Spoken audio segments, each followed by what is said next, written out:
जय हिंद दोस्तों। आज के इस इम्पॉर्टेंट लेक्चर में हम सभी डिस्कस करेंगे 12 नवंबर 2025 के करंट अफेयर्स को। तो आप इस पूरे लेक्चर को बहुत ही ध्यान से लास्ट तक जोड़ देखिएगा। लास्ट में आपसे क्वेश्चन पूछा जाएगा जिसका आंसर कमेंट बॉक्स में बताना है। तो चलिए आज के पहले और इम्पॉर्टेंट क्वेश्चन को डिस्कस करते हैं। पहला क्वेश्चन क्या है, 2025 का बुकर पुरस्कार किस लेखक को मिला है? आंसर हो जाएगा डेविड एस्जेले को। तो डेविड एस्जेले को 2025 का बुकर पुरस्कार प्रदान किया गया है। तो 2025 का बुकर पुरस्कार हंगरी ब्रिटिश लेखक डेविड एस्जेले को प्रदान किया गया है। उन्हें यह पुरस्कार उनके उपन्यास फ्लैश के लिए प्रदान किया गया है। तो उपन्यास का नाम जरूर नोट करें। उपन्यास का नाम क्या है? फ्लैश। फ्लैश उपन्यास एक ऐसे व्यक्ति की कहानी है जो जीवन की अप्रत्याशित घटनाओं से भावनात्मक रूप से टूट जाता है। बुकर पुरस्कार 2025 के लिए भारत की लेखिका किरण देसाई के उपन्यास the loneliness of Sonia and Sunny को नॉमिनेट किया गया था। यानी भारत की तरफ से किसको नॉमिनेशन मिला था? किरण देसाई को। किरण देसाई इससे पहले 2006 में भी अपने उपन्यास द इनहेरिटेंस ऑफ लॉस के लिए बुकर पुरस्कार जीत चुकी हैं।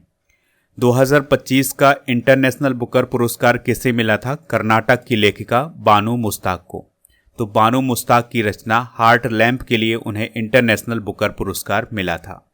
बुकर पुरस्कार की बात करें तो 1969 में इसकी स्थापना हुई थी। द बुकर प्राइज फाउंडेशन के द्वारा यह पुरस्कार प्रदान किया जाता है।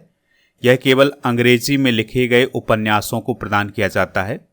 इसके लिए पात्रता क्या है? तो लेखक किसी भी देश का हो सकता है और उपन्यास अंग्रेजी में लिखा होना चाहिए और यह उपन्यास यूके यानी यूनाइटेड किंगडम या आयरलैंड में प्रकाशित होना चाहिए। इसके अंतर्गत 50,000 पाउंड की राशि यानी लगभग 52 लाख रुपए प्रदान किए जाते हैं।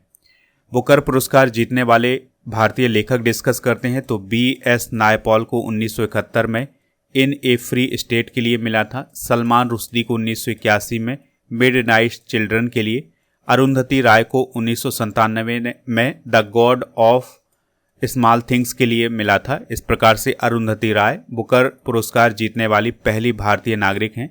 2006 में किरण देसाई को द इनहेरिटेंस ऑफ लॉस के लिए, अरविंद अडिगा को 2008 में द वाइट टाइगर के लिए, गीतांजलि श्री को 2022 में रेत समाधि के लिए अंतर्राष्ट्रीय बुकर पुरस्कार मिला था और बानू मुश्ताक को 2025 में हार्ट लैम्प के लिए अंतर्राष्ट्रीय बुकर पुरस्कार मिला है। कुछ और इम्पॉर्टेंट पुरस्कार डिस्कस करते हैं। तो अभी हम ये बात कर चुके हैं अंतर्राष्ट्रीय बुकर पुरस्कार की। पेन पिंटर पुरस्कार अगर हम बात करें तो 2025 का लीला अबू लैला को प्रदान किया गया है जो कि सूडानी स्कॉटिश लेखिका हैं। PEN translator award 2025 Geetanjali Shree को दिया गया है। बुकर पुरस्कार 2024 दिया गया था सामंथा हार्वे को। ज्ञानपीठ पुरस्कार 2024 विनोद कुमार शुक्ल को। व्यास सम्मान 2024 सूर्यबाला को। सरस्वती सम्मान 2024 साधु भद्रेश दास को। दादा साहब फाल्के पुरस्कार 2023 मोहनलाल को प्रदान किया गया है। अगला क्वेश्चन है, दीपक गुप्ता को किस सार्वजनिक उपक्रम का CMD नियुक्त किया गया है? आंसर हो जाएगा गैल। तो दोस्तों, दीपक गुप्ता को गैल इंडिया लिमिटेड का अगला चेयरमैन और प्रबंध निदेशक नियुक्त किया गया है। उन्होंने संदीप कुमार गुप्ता का स्थान लिया है। दीपक गुप्ता का गैल में CMD के रूप में कार्यकाल 3 साल का होगा। गैल को gas authority of India limited बोला जाता है और ये भारत की प्रमुख प्राकृतिक गैस कंपनी है और ये महारत्न कंपनी भी है। ये बात भी आप याद रखिएगा। 1984 में इसकी स्थापना होती है। नई दिल्ली में इसका हेडक्वार्टर है और इसका पहले नाम हुआ करता था भारतीय गैस प्राधिकरण लिमिटेड। कुछ इंपॉर्टेंट नियुक्तियां डिस्कस करते हैं जो हाल फिलहाल में हुई हैं। जैसे राहुल द्रविड़ जी पाराद्वीप फास्फेट्स के ब्रांड एम्बेसडर बने हैं। विश्वजीत सहाय रक्षा लेखा महानियंत्रक। राजकुमार अरोड़ा वित्तीय सलाहकार बने हैं रक्षा सेवाओं के। कार्तिक नारायण गूगल क्लाउड के मुख्य उत्पाद अधिकारी। सोनाली सेन गुप्ता RBI की कार्यकारी निदेशक। संजू सैमसन भारत के लिए EPL के brand ambassador. Prabir Ranjan CISF के DG। राजीव वर्मा दिल्ली के नए पुलिस मुख्य सचिव। मिथुन मनास BCCI के 37वें अध्यक्ष। शैलेश चंद्रा टाटा मोटर्स के MD और CEO बने हैं। नेक्स्ट क्वेश्चन डिस्कस करते हैं, मित्र शक्ति 11 2025 अभ्यास किन दो देशों के बीच हो रहा है? तो इंडिया एंड श्रीलंका के बीच में मित्र शक्ति 11 2025 एक्सरसाइज का आयोजन किया जा रहा है। और दोस्तों यह इसका 11वां संस्करण है, इस बात को आप याद रखिएगा। 10 नवंबर से 23 नवंबर तक इसका आयोजन होगा कर्नाटक के बेलगावी में स्थित विदेशी प्रशिक्षण केंद्र में। इसका उद्देश्य है आतंकवाद रोधी अभियानों में संयुक्त रणनीति और संचालन तालमेल को मजबूत करना। दोस्तों इसमें भारत की तरफ से 170 सैनिक शामिल हुए हैं जो कि राजपूत रेजिमेंट के जवान हैं। और मित्र शक्ति संयुक्त सैन्य अभ्यास का जो फर्स्ट एडिशन हुआ था ये 2013 में हुआ था। श्रीलंका के बारे में अगर हम बात करें तो राजधानी इसकी श्री जयवर्धने पुराकोट्टे और कोलंबो है। राष्ट्रपति हैं अनुराग कुमारा दिसानायके। पीएम है हरिनी अमर सूर्या। दोस्तों अभी पिछले महीने ही हरिनी अमर सूर्या ने भारत की यात्रा की थी, इस बात को भी आप याद रखिएगा, ठीक है। करेंसी है इसकी श्रीलंकाई रुपया। अगला क्वेश्चन है सम्राट राणा ने ISSF विश्व निशानेबाजी चैंपियनशिप 2025 में किस स्पर्धा में गोल्ड मेडल जीता है? तो उन्होंने 10 मीटर एयर पिस्टल स्पर्धा में गोल्ड मेडल जीता है, ठीक है। तो दोस्तों आपको याद रखना है कि इस जीत के साथ सम्राट राणा व्यक्तिगत एयर पिस्टल विश्व खिताब जीतने वाले पहले भारतीय बन गए हैं। और ये जो ISSF विश्व निशानेबाजी चैंपियनशिप है इसका आयोजन मिस्र के काहिरा में किया जा रहा है। इसमें भारत के वरुण तोमर ने भी कांस्य पदक जीता है और अनीस भानवाला ने इसमें सिल्वर मेडल जीता है, ठीक है। तो गोल्ड जीता है सम्राट राणा ने, ब्रॉन्ज जीता है वरुण तोमर ने, अनीस भानवाला ने सिल्वर मेडल जीता है। स्पोर्ट्स की बात हुई है तो स्पोर्ट्स से रिलेटेड करंट अफेयर्स डिस्कस करते हैं। तो भारतीय टेनिस स्टार रोहन बोपन्ना ने संन्यास ले लिया है टेनिस से। राहुल BS भारत के 91 नंबर के शतरंज ग्रैंड मास्टर बने हैं। 2025 के एशियाई युवा खेलों में भारत ने 48 मेडल जीते हैं। अच्छा, आपको कमेंट बॉक्स में ये बताना है कि 2025 के जो एशियाई युवा खेल हैं ये किस देश में आयोजित किए गए हैं। महिला क्रिकेट विश्व कप 2025 को भारत ने जीता है साउथ अफ्रीका को हरा करके। 7 नवंबर 2025 को भारतीय हॉकी के 100 साल पूरे हो गए हैं। फिडे शतरंज विश्व कप ट्रॉफी का नाम बदल करके विश्वनाथन आनंद के नाम पर रखा गया है। पंजाब के नमित वीर सिंह बालिया ने इंटरनेशनल मास्टर का खिताब जीता है शतरंज में। नेक्स्ट क्वेश्चन डिस्कस करने से पहले बता दें कि आप स्टडी करके ऐप को इंस्टॉल कर लें, जिसका लिंक डिस्क्रिप्शन बॉक्स में दिया गया है। यहाँ पर आपको राजा गुप्ता सर का जो अर्जुन GS फाउंडेशन बैच है ये मिल जाएगा और इसके लिए कूपन कोड यूज करना है NOV 600, तो आपको इसमें छूट मिल जाएगी। अगला क्वेश्चन है रक्षा मंत्री राजनाथ सिंह जी ने किस कंपनी को मिनी रत्न का दर्जा दिया है? तो आंसर हो जाएगा हिंदुस्तान शिपयार्ड लिमिटेड को। तो HSL जो है वो अब भारत की मिनी रत्न कंपनी बन गई है। तो ये घोषणा अभी हाल ही में किसने की है? राजनाथ सिंह ने। दोस्तों आपको याद रखना है कि हिंदुस्तान शिपयार्ड लिमिटेड जो है ये विशाखापत्तनम में स्थित है और ये रक्षा मंत्रालय के अधीन काम करता है। इसकी स्थापना 1941 में हुई थी। इस कंपनी को मिनी रत्न का दर्जा मिल गया है। तो मिनी रत्न का दर्जा मिलने के बाद कंपनी को बिना सरकारी मंजूरी के कुछ सीमित निवेश और संयुक्त उपक्रम करने की अनुमति मिल जाएगी। इसमें वह नई तकनीकों में निवेश भी कर सकती है। तो ये फायदा होगा हिंदुस्तान शिपयार्ड लिमिटेड को। नेक्स्ट क्वेश्चन है भारतीय महिला क्रिकेटर ऋचा घोष के नाम पर क्रिकेट स्टेडियम कहाँ बनाया जाएगा? आंसर हो जाएगा सिलीगुड़ी में।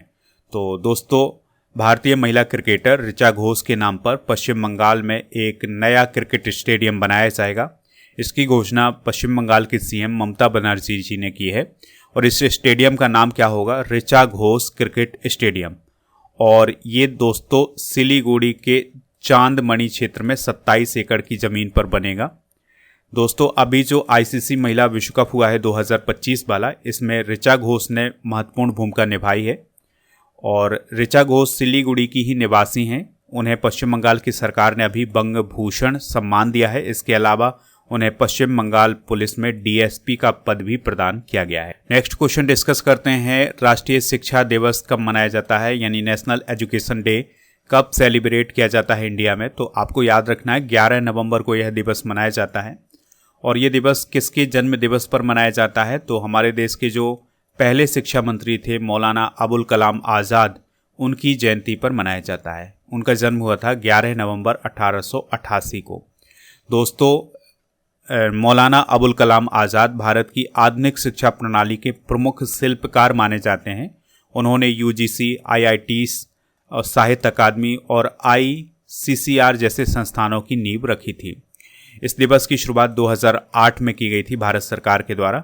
इसका उद्देश्य शिक्षा के महत्व को समझना और समाज में जागरूकता फैलाना। नवंबर माह के कुछ इंपॉर्टेंट डे डिस्कस करते हैं। तो 3 नवंबर को अंतर्राष्ट्रीय जीव मंडल आरक्षित क्षेत्र दिवस, 7 नवंबर को राष्ट्रीय कैंसर जागरूकता दिवस, 9 नवंबर को उत्तराखंड का स्थापना दिवस, 11 नवंबर को राष्ट्रीय शिक्षा दिवस, 14 नवंबर को बाल दिवस और मधुमेह दिवस मनाया जाता है, विश्व मधुमेह दिवस, 15 नवंबर को जनजातीय गौरव दिवस बिरसा मुंडा जी की जयंती पर, और 16 नवंबर को राष्ट्रीय प्रेस दिवस मनाया जाता है, 26 नवंबर को राष्ट्रीय संविधान दिवस और 27 नवंबर को राष्ट्रीय अंगदान दिवस मनाया जाता है। नेक्स्ट क्वेश्चन है, भारत और किस देश ने सांस्कृतिक सहयोग के लिए एक ऐतिहासिक समझौता ज्ञापन पर हस्ताक्षर किए हैं? आंसर हो जाएगा सऊदी अरब। तो इंडिया और सऊदी अरब के बीच में अभी हाल ही में सांस्कृतिक सहयोग के लिए एक ऐतिहासिक समझौता हुआ है 10 नवंबर 2025 को, और ये समझौता पर हस्ताक्षर कहाँ हुए हैं? रियाद में हुए हैं। ठीक है, तो भारत की ओर से केंद्रीय संस्कृति और पर्यटन मंत्री गजेंद्र सिंह शेखावत जी ने हस्ताक्षर किए हैं। इस समझौते का उद्देश्य कला, संगीत, साहित्य, विरासत और सांस्कृतिक संरक्षण के क्षेत्रों में सहयोग बढ़ाना। तो सांस्कृतिक उत्सवों और आयोजनों में भागीदारी को आसान बनाया जाएगा इस समझौते के तहत। सऊदी अरब की बात करें तो रियाद इसकी कैपिटल है। सलमान यहाँ के राजा हैं। क्राउन प्रिंस और प्रधानमंत्री हैं मोहम्मद बिन सलमान। सऊदी रियाल करेंसी है। पड़ोसी देश हैं Jordan, Iraq, Kuwait, Qatar, UAE, Oman और यमन। नेक्स्ट क्वेश्चन है, भगवान बुद्ध के पवित्र अवशेषों को किस देश में सार्वजनिक प्रदर्शन के लिए स्थापित किया गया है? आंसर हो जाएगा भूटान। तो भगवान बुद्ध के पवित्र अवशेषों का एक अंश भारत से भूटान भेजा गया है और थिम्पू में, जो कि भूटान की कैपिटल है, वहाँ पर सार्वजनिक रूप से स्थापित किए गए हैं जिससे लोग दर्शन कर सकें। तो भगवान बुद्ध के जो पेपरहवा अवशेष हैं, जो कि भारत के राष्ट्रीय संग्रहालय नई दिल्ली में स्थित हैं, उनको ही भूटान भेजा गया है।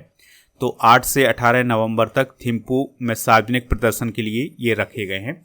यह कार्यक्रम भूटान के चौथे राजा जिग्मे सिंगे वांगचुक के 70वें जन्म दिवस के उपलक्ष्य में आयोजित हुआ है। अगला क्वेश्चन डिस्कस करते हैं, भारत का पहला इलेक्ट्रिक रॉकेट कौन बना है? तो वायुपुत्र जो है वो भारत का पहला इलेक्ट्रिक रॉकेट बना है। तो दोस्तों, इस रॉकेट को चेन्नई की संस्था स्पेस किड्स इंडिया ने डेवलप किया है। वायुपुत्र रॉकेट पारंपरिक ईंधन की जगह बिजली से चलेगा, यानी कि दोस्तों जो रॉकेट है वो ईंधन से चलता है, लेकिन ये जो इलेक्ट्रिक रॉकेट बनाया गया है ये बिजली से चलेगा। कंपनी का नाम जरूर याद रखिएगा, किसने डेवलप किया है इसको स्पेस किड्स इंडिया ने।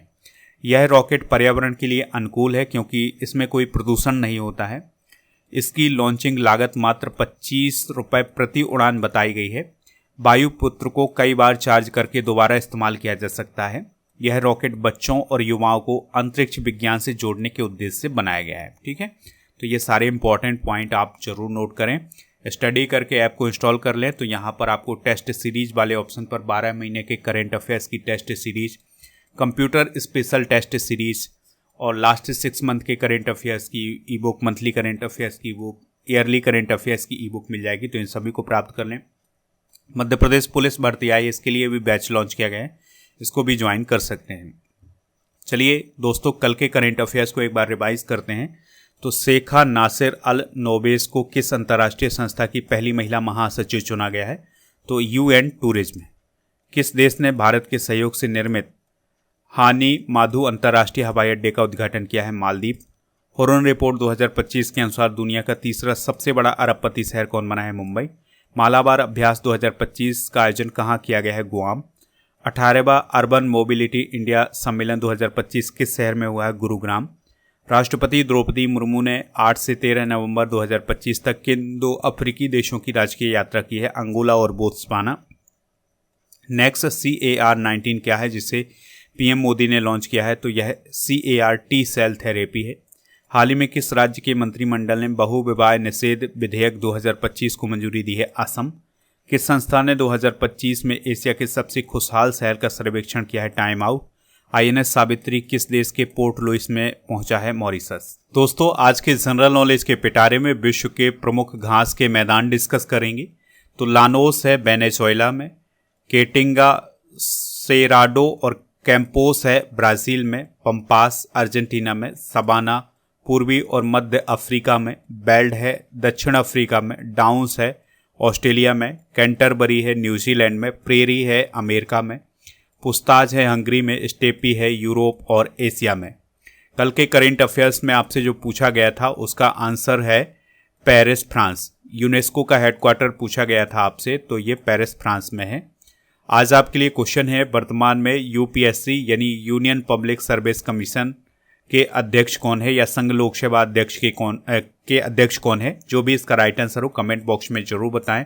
स्टडी करके ऐप को इंस्टॉल कर लेंगे तो वहां पर आपको बहुत सारी पीडीएफ, ई बुक ये सभी मिल जाएगा, तो इन सभी को प्राप्त कर लें जरूर। और 2025 की जो मंथली करेंट अफेयर्स की ई बुक है उसका पैकेज आपको ऐप पर मिल जाएगा, तो इसको प्राप्त कर सकते हैं। और इसके अलावा दोस्तों, आप टेलीग्राम चैनल को भी ज्वाइन कर लें, जिसका लिंक डिस्क्रिप्शन बॉक्स में दिया गया है। ऐप पर आपको जीके जीएस की ये सभी ई बुक मिल जाएंगी। 1000 स्टैटिक जीके की PDF, 1000 topic wise current affairs की पीडीएफ आपको ऐप पर मिलेंगी, तो इनको प्राप्त कर लें। और टेस्ट पास वाले ऑप्शन पर डेली करंट अफेयर्स का टेस्ट और 1 साल की वैलिडिटी के साथ 4000 से अधिक टेस्ट भी मिल जाएंगे आपके हर एक एग्जाम के लिए।